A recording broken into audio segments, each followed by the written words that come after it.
Bom, agora a gente vai tratar de um assunto que é bastante sério e que merece nossa total atenção. A importância do diálogo para a prevenção do suicídio. E olha só que dados assustadores, gente. Segundo o relatório da Organização Mundial da Saúde, o suicídio está entre as 10 causas de morte mais frequentes do mundo. Mais de 800 mil pessoas se suicidam todos os anos, ou seja, a cada 40 segundos uma pessoa tira a própria vida. Isso tem que mudar.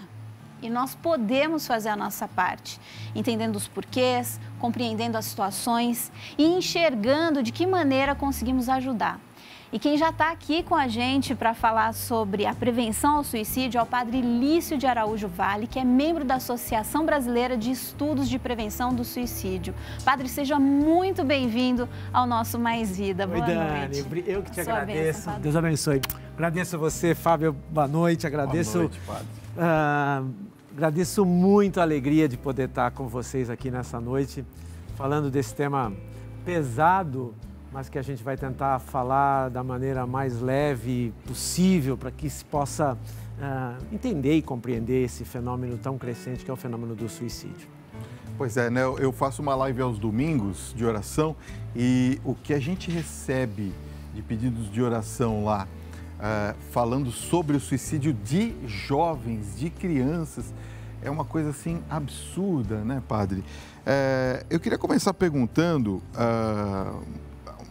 por que esse contraste na nossa sociedade, né? Fala um pouquinho sobre a associação que o senhor representa, que é a Associação Brasileira de Estudos de Prevenção do Suicídio. Como que ela pode ajudar as famílias que estão nos acompanhando e que tiveram ou tem até situações de casos de pessoas que tentam o suicídio e não conseguem? Bom, Fábio, acho que a primeira coisa bacana de dizer é que assim, esse meu interesse pessoal pelo suicídio vem a partir de uma experiência pessoal. O meu pai se matou. Né? Meu pai tirou a vida dele quando eu tinha 13 anos de idade. Eu sou filho único. Então, esse assunto do suicídio ele entrou muito cedo na minha vida pessoal. Depois, isso virou, claro, tema de estudo, né? E aí eu fui convidado, escrevi um livro sobre suicídio, e aí fui convidado a ser membro da Associação Brasileira de Estudos e Prevenção ao Suicídio. O trabalho da Associação Brasileira de Estudos e Prevenção ao Suicídio é um trabalho de psicólogos, psiquiatras, é uma associação que congrega estudiosos, especialistas nesta área do suicídio. Basicamente, o trabalho da associação, a gente oferece cursos de prevenção e pós-venção em suicídio no Brasil inteiro e ao trabalho de pesquisa, de estudo de pesquisas, tanto na área da psicologia, da suicidologia, da própria psiquiatria, no sentido da gente ter material de estudo para subsidiar o trabalho, inclusive do próprio CVV e de outras instituições que trabalham na prevenção e na pós-venção em suicídio. Muito bem. Padre, quais são os sinais de alerta, né, para a gente poder identificar uma pessoa com tendência suicida? Bacana. Porque o suicídio é um assunto complicado, porque é um tema tabu, Dani. Não se fala de suicídio em lugar nenhum. E, aliás, quero agradecer a oportunidade aqui do Mais Vida de estar falando sobre isso, porque um dos mitos que a gente tem em relação ao suicídio é que a pessoa não fala nada, que a pessoa não dá sinais. Isso é mito, isso não é verdadeiro. A pessoa dá sinais de comportamento suicida. E os sinais são basicamente dois. Primeiro, falas verbais. A pessoa falas diretas. Então, atenção com frases como: eu quero morrer, eu vou me matar, eu não aguento mais isso. A pessoa está falando diretamente que ela está em dor emocional. E há falas indiretas. Por exemplo, meu pai dizia para os meus tios: eu estou pensando em fazer uma grande besteira. Então, frases indiretas. Eu estou pensando em fazer uma grande besteira. A vida não tem mais sentido nenhum para mim. Então, liga o farol amarelo quando ouvir frases diretas ou indiretas. Associado ao segundo sinal, que é mudança de comportamento. Então, por exemplo, a pessoa é extremamente alegre, extrovertida, daqui a pouco ela se fecha, sei lá, por exemplo, tem uma coleção que ninguém pode chegar perto. Daqui a pouco ela começa a dar todos os objetos da coleção, enfim. Então, mudanças de comportamento associados com falas diretas ou indiretas são os principais sinais que a pessoa dá de que ela pode estar em comportamento suicida. Agora, padre, como que é o processo de um pensamento de uma pessoa que tem a tendência a ser suicida? Existe alguma etapa? Isso vai se agravando? O senhor deu legal. indicativos, mas como é que é como é que são essas etapas? Legal, Fábio. Obrigado pela sua pergunta, porque assim, a gente tem um outro mito, que o suicídio é uma coisa impulsiva. Tá tudo bem, ninguém fala nada, depois a pessoa vai... Isso também é mito, isso não existe. O suicídio, ele é um final de um processo que vai se instalando na vida da pessoa, feita de 4 etapas. Primeira etapa, começa com pensamentos de morte, a pessoa começa a ter pensamentos de morte. E esses pensamentos são recorrentes, voltam sempre, a pessoa fica pensando em tirar a vida dela. Aí ela já está em risco de suicídio. Isto evolui, se agrava para a segunda etapa do processo. A pessoa não só deixa de pensar, mas ela faz um plano de suicídio, ela planeja o suicídio dela. Ela normalmente decide a forma, o local, o horário. Isto evolui para a terceira etapa do processo, que é a chamada tentativa de suicídio, que nada mais é que a pessoa tenta executar o plano que ela traçou. Se ela obtém êxito, o suicídio está consumado. Então, na verdade, o suicídio é o final de um processo de 4 etapas. Pensamentos suicidas recorrentes, evolui para plano, do plano a pessoa tenta e se ela obtém êxito, o suicídio está consumado. Então, o suicídio é o final, é a última etapa deste processo que vai, com o tempo, se instalando na vida da pessoa. E a pessoa com tendência suicida, ela tem necessariamente algum transtorno mental? Olha, segundo a Organização Mundial de Saúde, Dani, a grande maioria das pessoas que atenta contra a própria vida tem um transtorno mental diagnosticável. Agora, há também casos em que não há transtorno mental presente. Eu dou um exemplo, por exemplo, que é o caso de suicídio por luto. Alguém que perde um filho único e não aguenta. Ou é muito comum também idoso, por exemplo, casal idoso, viveu lá 60 anos juntos, depois aí quem fica, eu quero morrer, eu não aguento mais, não sei viver sem ele, sem ela. Então aí não tem o transtorno mental presente. Então, mas em mais de 90% dos casos, segundo a OMS, o transtorno mental e ou emocional está presente. Eu quero fazer uma pergunta relativa à família, até porque eu tenho uma amiga muito próxima, inclusive presente na igreja, a família dela frequenta ativamente a igreja. Entendi, Fábio. E, infelizmente, o marido dela tentou o suicídio. Tá. E ele não conseguiu o suicídio. Tá. E ele entrou num processo de depressão por ele não ter conseguido se suicidar. Sim. Como que a família deve agir num caso como esse, padre, que eu acredito ser gravíssimo e de difícil solução, não é? Legal, Fábio, obrigadíssimo pela sua pergunta, porque assim, a família pode ajudar, porque a família normalmente é a primeira grande referência afetiva da gente, né? A família pode ajudar muito no sentido de tentar convencer a pessoa a lidar com a sua dor. Porque, na verdade, no fundo, o suicida não quer tirar sua vida. ele quer se livrar da sua dor psicológica insuportável, né? E aí a família pode ajudar muito em incentivando, motivando a pessoa a tomar consciência da importância dela cuidar e tratar da sua dor. Então, dela buscar um profissional de saúde mental, ou psicólogo, ou psiquiatra, ou um centro de apoio. Por exemplo, a gente sabe, por exemplo, que a maioria da população não tem grana para estar pagando psicólogo, psiquiatra. Eu ia perguntar para o senhor, muitas famílias não têm esses recursos. Isso. Né? Existe uma forma de fazer essa ajuda de maneira mais barata? A grande maioria dos municípios tem um serviço chamado CAPS, que é o Centro de Apoio Psicossocial. E os CAPS são vinculados ao SUS. E, inclusive, tem uma estatística interessante, Dani, uma estatística do Ministério da Saúde que diz que nos municípios onde existe CAPS, se reduzem 14% os índices de suicídio. Então, se você tiver alguém na sua família que está pensando em se matar ou está sofrendo muito porque perdeu alguém por ente querido, procure a unidade básica de saúde no seu município e peça encaminhamento para o CAPS. O CAPS tem psicólogos e tem psiquiatras que atendem via SUS a população e podem colaborar e colaboram muito na prevenção em suicídio.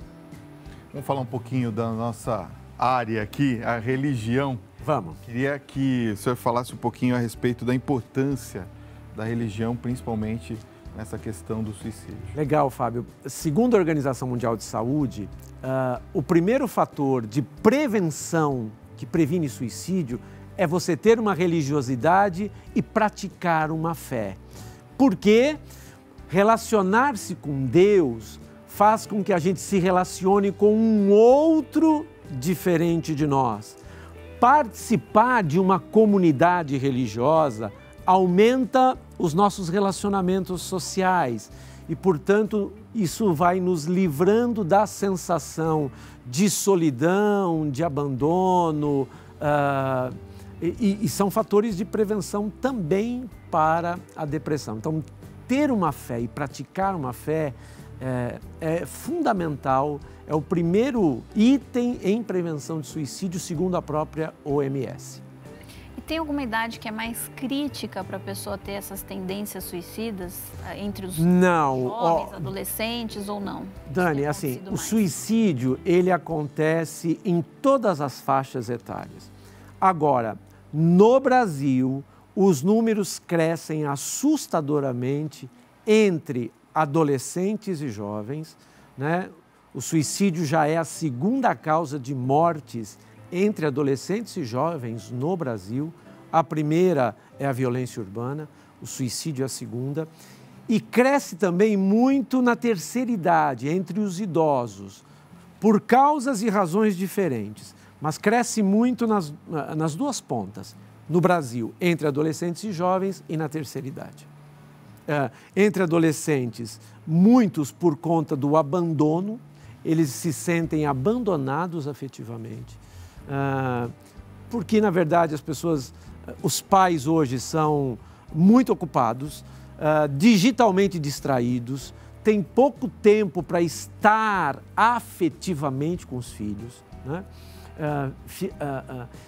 As crianças são muito ou hiperestimuladas o tempo inteiro, inclusive via redes sociais, né? E isso vai dando uma sensação de vazio, vai dando uma sensação de não pertencimento nem a si mesmo, nem à família, tal. Cresceu muito o índice de depressão na infância e na adolescência. E nos idosos, a gente tecnicamente diz que o suicídio acontece por acúmulo de perdas, porque o idoso tem muitas perdas. Perda de saúde física, perda de entes queridos. Se você é muito idoso, todos os seus amigos já morreram, né? Às vezes você tem perda do seu espaço, você vai morar no quarto, na casa de um filho, ou você é colocado num asilo, enfim. Então, nos idosos, muito mais por acúmulo de perdas. Mas, enfim, cresce nas duas pontas. Bom, nós queremos que você participe dessa conversa conosco. Olha, o Tiago vai colocar para a gente aqui o nosso WhatsApp exclusivo do programa. Nós estamos ao vivo para todo o Brasil e você deve participar e fazer sua pergunta. São 9h07. Ó, 11 95033 6870. Mande sua pergunta. 11 95033 6870. Padre Lício, eu queria falar ainda sobre a questão do apoio familiar para a ajuda do jovem.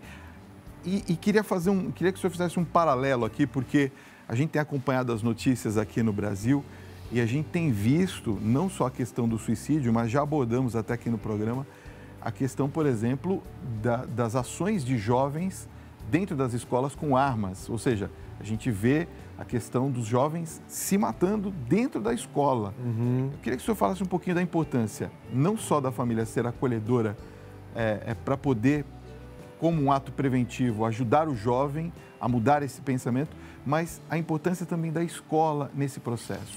Pois é assim. Obrigado, Fábio, porque a escola também desempenha um fator importante nesse processo todo, né? Porque grande parte dos adolescentes e jovens passam maior parte do tempo no ambiente escolar, né? E é no ambiente escolar que a gente aprende a se relacionar, né?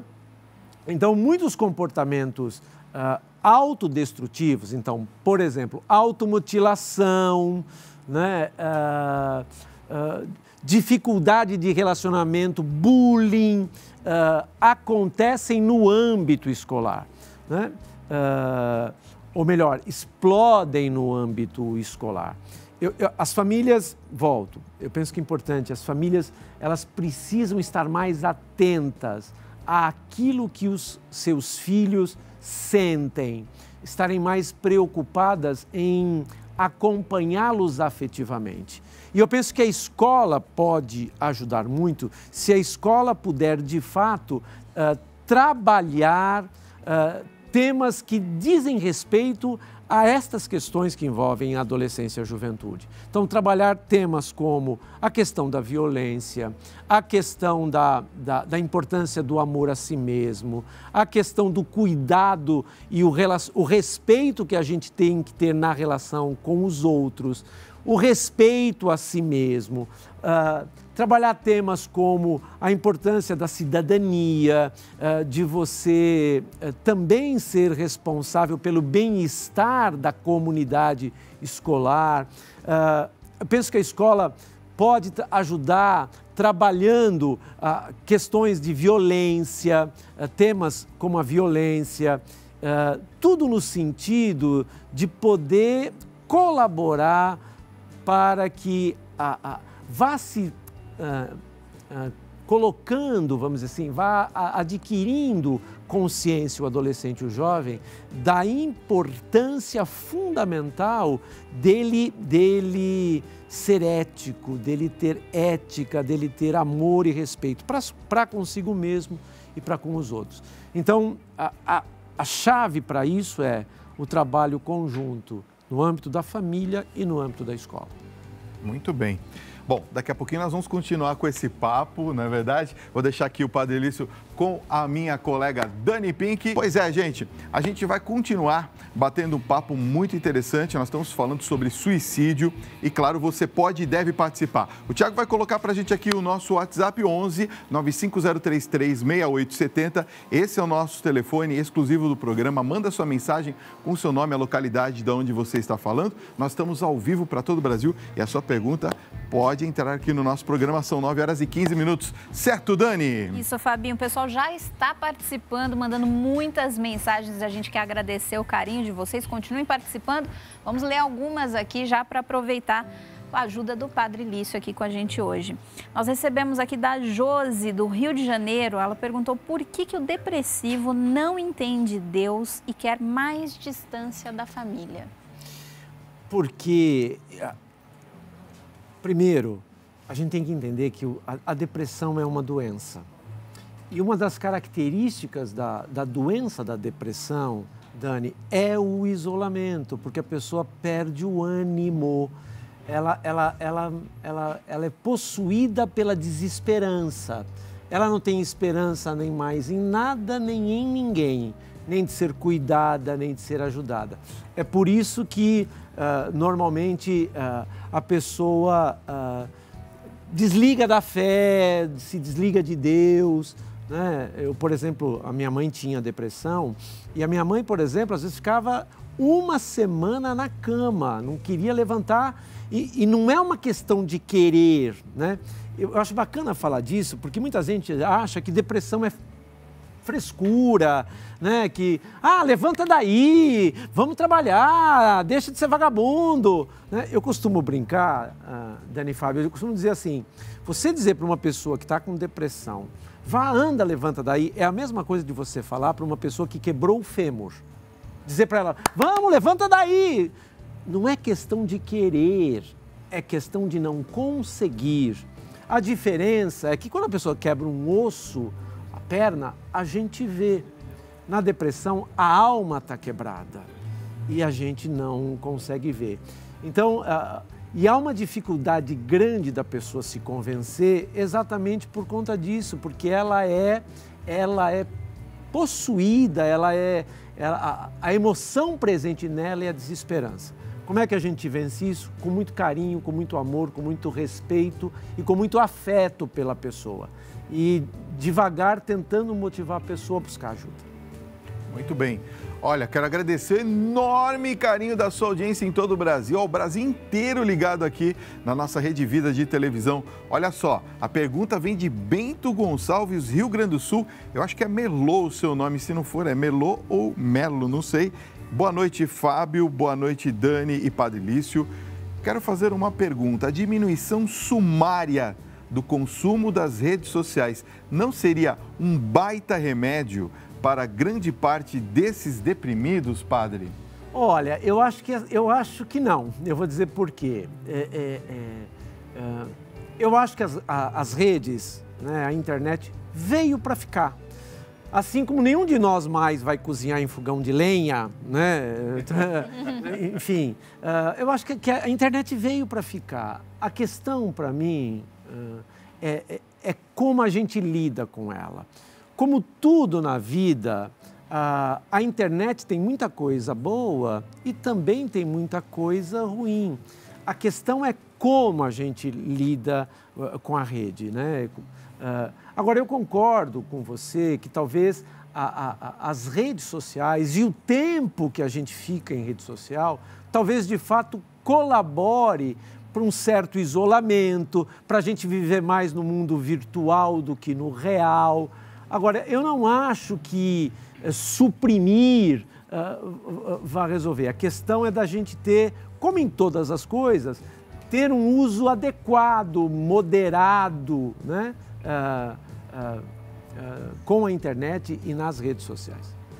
A gente está recebendo muitas perguntas aqui, depois a gente vai encaminhar essas perguntas para o padre poder esclarecer de alguma forma para os nossos telespectadores também, mas a gente gostaria que o senhor mostrasse o livro que o senhor trouxe. Pois é, ó, trouxe um para você, Dani, com muito carinho, outro também para o Fábio. Estou acabando de lançar. Esse livro chama-se, ele é uma coleção, Adolecer sem Adoecer, foi escrito em coedição, publicado em coedição pela Loyola, Edições Loyola e Edições Paulinas, e é um livro que fala sobre relacionamentos, relacionamentos nutritivos e tóxicos. E é um livro porque nós somos seres que se relacionam e nós podemos desenvolver relações nutritivas, relações que nos alimentam, como as relações de amizade verdadeira, por exemplo, e às vezes temos relações tóxicas, quer dizer, relações que nos fazem mal ou que nós fazemos mal aos outros. Então a ideia do livro foi exatamente essa, de poder a gente entrar em contato com os nossos sentimentos, com as nossas emoções e podermos aprender a lidar com essas emoções com os nossos sentimentos e assumi-los. Porque não existe nenhum sentimento, nem bom, nem ruim. A gente sente. É importante que a gente seja capaz de acolhê-los, todos. Os sentimentos chamados bons, os sentimentos chamados ruins. E também o livro vai dar dicas de como alimentar relações que nos façam bem, nutritivas, e nos afastar de relações que nos fazem mal ou tóxicas. Padre, o livro. O livro, Paulo, obrigado, Paulo. O livro está disponível na Amazon, no site da Amazon. Também está disponível no meu site pessoal, www.liciovale.com.br. Está disponível em todas as livrarias das Paulinas no Brasil inteiro e também no site das Paulinas.